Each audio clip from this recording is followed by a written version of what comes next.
May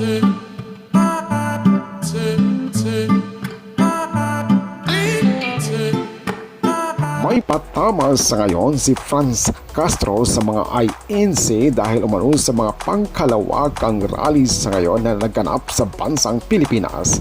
Narito sa ngayon ang isa sa mga pahayag ni Franz Castro sa mga INC. Narito, panoorin pa natin ang full video. Ako naman si Kudinger TV.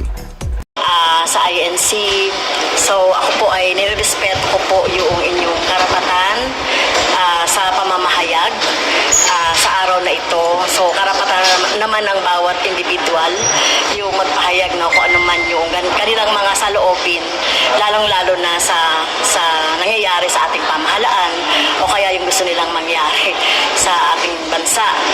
So sana lang ay hindi ito yung katulad na sinasabi ko, no, na baka pagtatakip lang ito doon sa impeachment, no, kay Sara Duterte. Sana naman hindi pagtakpan nitong rally na ito yung impeachment na kung saan hinihingi ng bayan ang hustisya at ang katambal ng hustisya ay yung accountability ng sino mang opisyal, kahit na si Sara Duterte, accountability sa maling paggamit noong pondo ng bayan, no, kasi nung una kasi parang sinusuportahan nito yung pahayag ni President Marcos tungkol doon sa kanyang disgusto sa impeachment. So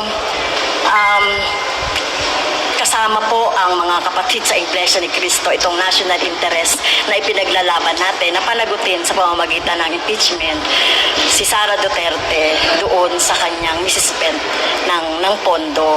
Magsama-sama tayo dito dahil apektado tayo dito nararamdaman na natin yung kahirapan na magsilbi sanang itong leksyon sa mga government officials, lalo na yung mga matataas na opisyal, ng tamang paggamit ng pondo ng mamamayan. So doon po tayo magsama-sama at nirerespeto ko po